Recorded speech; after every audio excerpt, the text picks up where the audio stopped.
साथियों सलाम नमस्ते सत श्री अकाल और जय भीम जोहार। साथियों, क्या आपको पटना के बारे में कुछ पता है? पटना की सड़कें आज के लिए कैसे बैनर पोस्टर से पटी हुई हैं जिसमें डिमांड की गई है नीतीश कुमार भारत रत्न, यानी कि नीतीश कुमार को भारत रत्न मिलना चाहिए। और दूसरी तरफ उनके ही मंत्री, उनके ही नेता ये भी डिमांड कर चुके हैं। डिमांड क्या दोस्तों? बता रहे हैं कि अब प्रधानमंत्री तो देश के नीतीश कुमार ही बनेंगे। और दूसरी तरफ उनके पुराने साथी लालू प्रसाद यादव, पुराने दोस्त हैं, वो कह रहे हैं कि नीतीश कुमार गड़बड़ा गए हैं। लालू कह रहे हैं कि उनका मस्तिष्क जो है वो गड़बड़ हो गया है, असंतुलित हो गए, अनबैलेंस हो गए हैं। इस शब्द का इस्तेमाल किया लालू प्रसाद यादव। और दूसरी खबर यह दोस्तों कि दुबई से लौट आए तेजस्वी यादव। लेकिन दरअसल बिहार में हो क्या है दोस्तों, इसकी कहानी इस वीडियो में हम आपको बताएंगे। इससे पहले आपसे आग्रह है, गुजारिश है कि हमारा चैनल आप सब्सक्राइब कर लीजिए, ज्वाइन कर लीजिए और दोस्तों वीडियो धड़ाधड़ फटाफट खटाखट शेयर कीजिए, लाइक कीजिए, कमेंट कीजिए और साथियों थोड़ी देर के लिए ब्रेक दीजिए, फिर अपन मिलते हैं।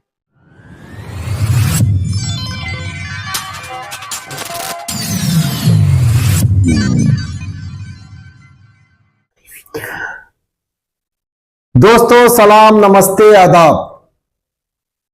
हम एक बार फिर से हाजिर हैं। हम यानी मैं सरफराज कुरैशी, न्यूज स्टॉपेज वाले, और हमारे साथ देश दुनिया की खबरों पर बेहतर पकड़ रखने वाले वरिष्ठ पत्रकार सैयद शहरोज कमर, जीटी रोड वाले। दोस्तों इन दिनों फिर से एक बार चर्चा का केंद्र बिहार बना हुआ है, और बिहार ही नहीं, खास करके जिसको उपाधि दे दी गई है पलटू चाचा की। जी हाँ, हम बात कर रहे हैं नीतीश कुमार जी की। मुख्यमंत्री नीतीश कुमार का मन लगता है फिर डोल रहा है। दरअसल बाढ़ है बिहार में, और इस बीच में युवराज कहा जाता है, जिनको विपक्षी पार्टियां युवराज कहती है, आरजेडी के तेजस्वी यादव, वो बिहार में नहीं है, वो देश में भी नहीं है, वो दुबई में है। जदयू के एक बड़े नेता अचानक से उड़ान भरते हैं और दुबई पहुंच जाते हैं। आखिर क्यों भाई? करते हैं सरोज भाई। और अब फिर से कुछ खेला होगा का चुनाव से पहले? बिल्कुल सही कहा सरफराज भाई। देखिए, उनके एक मंत्री हैं जमा खान, जदयू के, नीतीश कुमार गवर्नमेंट में। कभी वो बसपा के विधायक हुआ करते थे, बसपा से जदयू में आए और 2 टर्म से मंत्री। उन्होंने दरअसल एक टीवी चैनल से बातचीत करते हुए कह दिया कि नीतीश कुमार प्रधानमंत्री बनेंगे। देखिए, बड़ी खबर थी ये, बड़ी बात थी जी। और कई सवाल रिपोर्टर पूछता है उनसे, क्यों बनेंगे, कब बनेंगे, क्या खासियत है। तो उनकी, नीतीश कुमार की सारी खासियतें बताते हैं, प्रशंसा करते हैं और कहते हैं कि अगर एनडीए गवर्नमेंट अगर उनको नहीं बनाती है, देखिए बड़ा ध्यान देने के व्यूअर्स, आप भी ध्यान दीजिए, यदि एनडीए गवर्नमेंट नहीं बनाती है तो साथ देने के लिए इंडिया अलायंस के लोग भी शामिल हैं। अच्छा जी। और इस दरमियान रिपोर्टर पूछता है, क्या कांग्रेस भी शामिल है, आपको साथ देगी नीतीश कुमार को प्रधानमंत्री बनाने में? हाँ। तो जमा खान कहते हैं कि बिल्कुल साथ देगी कांग्रेस। हाँ जी। और इसको बल क्यों मिला सरफराज भाई कि चिराग पासवान लोजपा एनडीए में वो भी शामिल है, मंत्री भी है चिराग पासवान, बिल्कुल केंद्रीय मंत्री है। जी। चिराग पासवान ने कह दिया है कि हम सभी सीटों पर उम्मीदवार उतारेंगे बिहार में, विधानसभा में, और यह तक कह दिया कि हम इस्तीफा तक दे सकते हैं। अब जोड़कर देखिए, वो भी इस्तीफा देने को तैयार है। कौन? चिराग पासवान। इधर जमा खान कह रहे हैं कि नीतीश कुमार प्रधानमंत्री बनेंगे। जी। इसको जोड़िए और इसके पीछे जाते हैं। सबसे बड़ी डिमांड थी नीतीश कुमार की कि लोकसभा का, विधानसभा का चुनाव साथ में हो, साथ में नहीं हुआ। उसके बाद उनकी डिमांड थी कि विशेष राज्य का दर्जा मिले बिहार को, वो भी नहीं मिला। विशेष पैकेज मिला उसने, हाँ विशेष पैकेज, वो पैकेज भी जो सरफराज भाई मिला, वो विशेष पैकेज नहीं मिला। वो पहले की बहुत कई योजनाएं थी, सबको मिलाकर पैकेज बनाकर अच्छा दे दिया गया। इससे संतुष्ट पूरी तरह जदयू के लोग भी नहीं है। मैं वहां तक भी आऊंगा जो आपने कहा दुबई यात्रा की जो चर्चा की जी।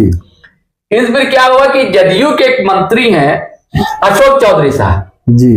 तो उन्होंने बड़ी नाराजगी जताई, पोस्ट लिखा सोशल मंचों पर, थोड़ी आलोचना भी की कहा जाता है। और कहा क्या जाता है पोस्ट में था ही आलोचना नीतीश कुमार बोला बिना नाम लिए ही था कि थके हुए आदमी है तो नीतीश कुमार ने अपने आवास पर बुलवाया, घंटे 1.5 घंटे क्या बातचीत थी दोनों के बीच। उसके बाद उनको महासचिव का दर्जा दे दिया, पद दे दिया गया और उसके बाद वो उड़ गए दुबई के लिए, उसी दुबई के लिए जहां तेजस्वी यादव पहले से मौजूद है।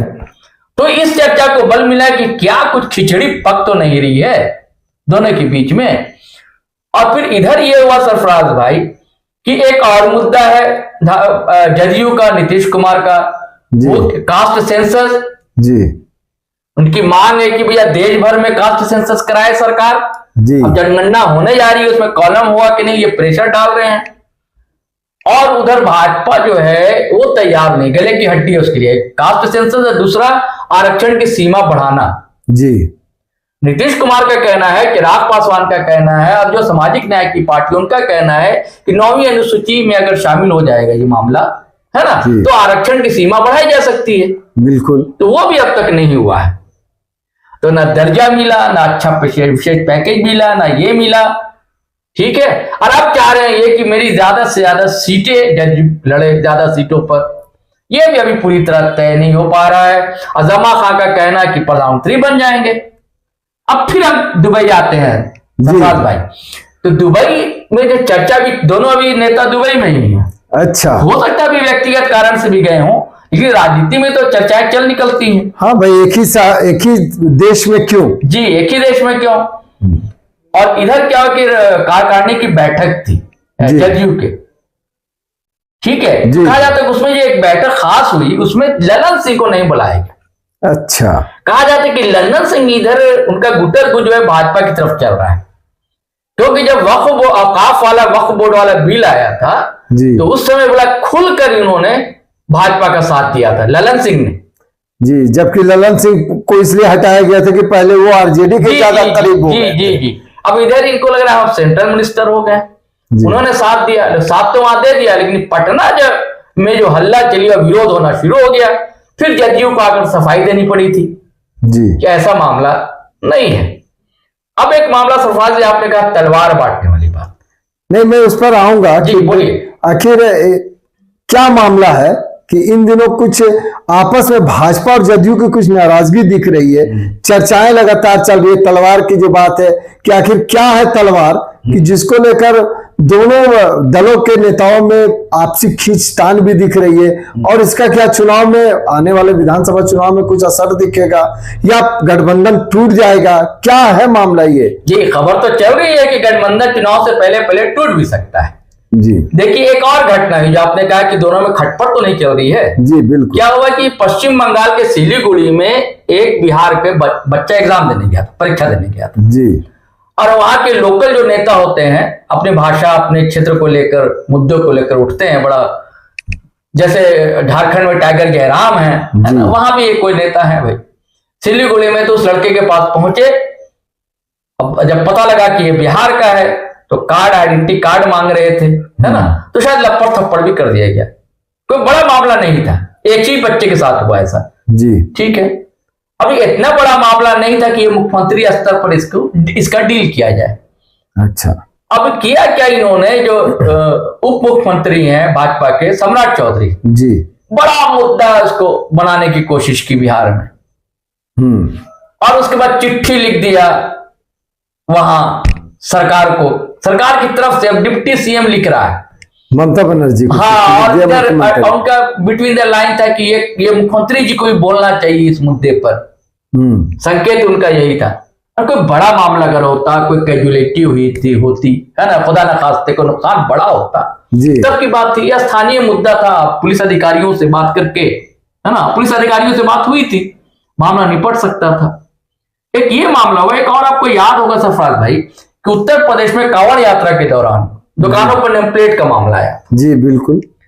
तब भी भाजपाई लोग दबाव डाल रहे थे नीतीश कुमार पर कि यहां भी ऐसा कुछ हो बिहार में। लेकिन उन्होंने विरोध किया था, उनकी पार्टी ने विरोध किया था, बिल्कुल जदयू ने विरोध किया। और उसका फिर अभी क्या हुआ, हिमाचल प्रदेश, हाँ, यहाँ तो कांग्रेस के ही नेता ने, मंत्री ने ऐलान कर दिया। जी जी जी। तो फिर यहाँ भाजपा वाले फिर यहाँ हंगामा करने लगे बिहार में नेम प्लेट को लेकर। इसको लेकर जदयू के नेता जो है, जितने प्रवक्ता है, खुल कर आए कि ऐसा नहीं हो सकता, ये बिल्कुल गलत निर्णय है, ऐसा नहीं होना चाहिए।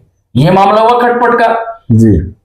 और अभी एक और हुकुम देव नारायण है, भाजपा के वरिष्ठ नेता है जी, उन्होंने अपने सोशल साइट पर बिल्कुल लिख दिया है ना, हाँ, कि भाई नीतीश कुमार बड़े बुजुर्ग हो चुके हैं, याददाश्त इनकी कमजोर हो गई है ना, इनको अब मुख्यमंत्री पद छोड़ देना चाहिए। अच्छा जी। तो अब भाई आप जो नेता है उसके साथ आप सरकार चला रहे हैं, आपके हाईकमान ने उनको तय किया था, और इस बीच आप ऐसी हरकतें कर रहे हैं। तो भाजपा के जो नेता है रह कर मतलब आम बोलचाल में, मतलब कहना तो नहीं कि उंगली करते रहते हैं, कह लीजिए तो ये उंगली करते रहते हैं सरफराज भाई, कुचड़ कर रहे हैं। हाँ, कुचड़ करते रहते हैं जी। और इससे नाराजगी हो रही है। अब आते हैं तलवार पर। हाँ, अब ये देखिए कि अभी दुर्गा पूजा चल रहा है, हम अपने व्यूअर्स को शुभकामनाएं भी दे दे भाई, उनके पूजा की, उनके त्योहार की। तो चल रहा है, तो अभी पूजा की शुरुआत ही नहीं हुई थी, पहले दिन की बात है, वाकया है। सीतामढ़ी से डॉक्टर मिथिलेश कुमार भाजपा के नगर ये है विधायक है जी, तो उन्होंने तलवार बांटना शुरू कर दी। अच्छा जी। और रामचरितमानस ही बांटा। रामचरितमानस बांटा, ठीक है, तलवार आप क्यों बांट रहे हैं, क्या उद्देश्य तलवार बांटने का? कह रहे हैं कि भाई हिंदुओं को मतलब शास्त्र का भी और अस्त्र का भी, दोनों का इस्तेमाल करना होगा। अच्छा, है ना, दोनों बिल्कुल जरूरी है। इसकी बड़ी तीखी आलोचना हो रही है बिहार में। कांग्रेसी चढ़ बैठे, राजद चढ़ बैठा, सिर्फ राजद कांग्रेसी नहीं, जदयू के जो है राजीव रंजन प्रवक्ता, वो जदयू के और नेता, और जदयू के बड़े सीनियर प्रवक्ता हैं नीरज कुमार जी, उन्होंने तो पत्रकारों को बुलाकर मतलब कह दीजिए सीधे सीधे कि डांट पिलाई, मतलब इनको मिथिलेश कुमार को, है ना। अच्छा। हाँ, प्यार से मतलब धोया जिसे कहते हैं सरफराज भाई। क्या कह रही महाराज, आप तो संस्कृत के पढ़े हुए हैं, विद्वान हैं, संस्कृत में आपकी मास्टर डिग्री है ना, और आप देखिए तलवार बांट रहे हैं। अगर माता ही नाराज हो गई तो क्या होगा? पहले दिन आप बांट रहे हैं, ऐसा तो कुछ होता नहीं है। अगर माता के चरणों में भी आपको देना था तो पट खुल जाता, तब न देते चरणों में। तो आप तो अपना राजनीतिक पट खोल रहे हैं, सीधे सीधे यही शब्द इस्तेमाल किया उन्होंने। अच्छा, हाँ, कि माँ का पट नहीं खुला, 7वीं को खुलता है, उससे पहले आप अपना राजनीतिक पट, तो कहीं से फायदा होगा आप सोच रहे हैं, आपको चुनावी लाभ होगा ये आप सोच रहे हैं। ये कौन कह रहा है? उनका अलाई कह रहा है, जदयू। हाँ, ये तलखी तो साफ दिख रही है। जदयू के प्रवक्ता नीरज कुमार कह रहे हैं, हाँ, अरे आपको बांटना तो कलम बांटिए महाराज, कलम बांटिए। आप संस्कृत के विद्वान है, संस्कृत में मास्टर डिग्री है, आप सुनते कि संस्कृत पढ़ाया भी आपने है, तो आप कलम बांटने की जगह आप तलवार बांट रहे हैं। बताइए पंडित जी तलवार लेकर क्या करेंगे? बड़ा तीखी आलोचना की है उनका, और धार्मिक रेफरेंस भी दिया है कि भाई ये तो सनातन का अपमान कर रहे हैं, सीधे आप हिंदुत्व की बात कर रहे हैं, सनातन के अपमान कर रहे हैं आप। हाँ, चरणों में मां के देना था तो पट खुल जाता, उसके बाद देते, लेकिन आप उसको बांट रहे हैं आप। अरे बांटना तो देखिए, मोदी जी को देखिए, उन्होंने कहा नीरज कुमार ने, आपके नेता मोदी जी हैं, वो लोकसभा में सदन में संविधान की प्रति लेकर जाते हैं। आपको बांटना तो संविधान की प्रति आप बांटते, उनसे आप सीखते, मोदी जी से, आप अपने नेता से सीखते, कलम बांटते। अब ये बताइए, आलोचना किया सीधे जी। तो अभी तो राहुल गांधी हर सभा में अपनी वो संविधान की प्रति लेके घूमते हैं, बिल्कुल। तो कहीं ये इशारा उधर तो नहीं था कि आप भी बांटिए? जी नहीं, सीधे सीधे कहा उन्होंने कि आप भी बांटिए, बांटना है तो आप संविधान की प्रति बांटिए। ये तो पूरी तरह से जो आपने वाकया बताया जी, ये तो पूरी तरह से साफ तलखी दिख रही है कि एक दूसरे में फाक जो है वो अंदर खाने फाक बढ़ती जा रही है, दरार बढ़ती जा रही है। जी ठीक है। अरे इसका एक और कारण सरफराज भाई जी, देखिए, आपको याद होगा पिछले बार विधानसभा जब चुनाव हुआ था तो नीतीश कुमार तो भाजपा के साथ थे, एनडीए में थे जी, और एनडीए में कहा जाता है कि चिराग पासवान भी थे। हाँ बिल्कुल। लेकिन अलग राह अपनाकर चिराग पासवान ने सभी सीटों से उम्मीदवार उठा, वैसे ही सीटों पर उम्मीदवार उतारा जहां पे जदयू के उम्मीदवार थे, और जदयू को नुकसान पहुंचा, नुकसान पहुंचा, इसीलिए वो 41 सीट पर चले आए जदयू। और इस बार वो गलती नहीं चाहते हैं नीतीश कुमार। अच्छा जी, और इस बार सिर्फ चिराग पासवान नहीं, खबर है कि नई वाली पार्टी है स्वराज पार्टी, प्रशांत किशोर वाली जी, वो भी सारी सीटों पर उतार रहे हैं जी, पॉलिटिकल कॉरिडोर में। खबर है कि दोनों भाजपा के इशारे पर काम कर रहे हैं। अच्छा और सीधे टारगेट है नीतीश कुमार को कमजोर करना। अच्छा जी, अब देखिए ना, कुमदेव नारायण अपने तो बयान नहीं दे दिया होगा। प्रशांत किशोर भी तो लगातार कहते रहे हैं, इससे पहले आपके तेजस्वी यादव भी कह चुके हैं कि आने वाले चुनाव में जदयू खत्म हो जाएगी। जी जी, और प्रशांत किशोर भी लगातार कहते हैं कि जदयू खत्म हो जाएगी। जी जी, तो कह रहे हैं ना, ये तो उम्मीदवार उतार रहे हैं ताकि वोट कटे। चिराग पासवान भी उतार देंगे, ये भी उतार देंगे, तो इसलिए गठबंधन टूटने की जो संभावना बताई जा रही है इस वजह कर कि बिल्कुल अब नहीं चाहते हैं कि किसी तरह का कोई नुकसान हो उनकी पार्टी को, नीतीश कुमार को। तो कोई ठीक नहीं है कि फिर वो पुराना गठबंधन है, अब फिर वो कोई कारण बता देंगे, हमेशा वो कारण वो तो बता देते हैं कि भाई हम क्यों गए, बताएंगे कारण। सत्ता में काबिज रहना नीतीश कुमार जानते हैं कि कैसे उनको काबिज रहना है, बहाना कुछ भी हो, तरीका कुछ भी हो। तो दोस्तों चलिए, शहरोज भाई ने जो कहा कि झारखंड तो इधर विधानसभा की तैयारियों में जुटा हुआ है, जदयू यहां से झारखंड में एनडीए के साथ में अलायंस में भी आ रही है। जो चर्चाएं हैं कि लगभग वो गठबंधन का लगभग तय हो गया, स्वरूप कितनी सीटों पर जदयू यहां चुनाव भी लड़ेगी। दूसरी ओर बिहार में कहीं ऐसा ना हो कि खेला हो जाए, क्योंकि शहरोज भाई ने कई बातें बताई जिससे लग रहा है कि आपसी मनमुटाव बढ़ रहा है और नीतीश कुमार के साथ कुछ खेला होने वाला है। इसीलिए नीतीश कुमार भी खेला करने की तैयारी में है। तभी आखिर उसी देश में क्यों उनके वरिष्ठ नेता जा रहे हैं जहां तेजस्वी यादव हैं। क्या इंडिया में मुलाकात नहीं हो सकती थी? कहीं गुप्त मीटिंग चल रही है, कोई बात तो होगी।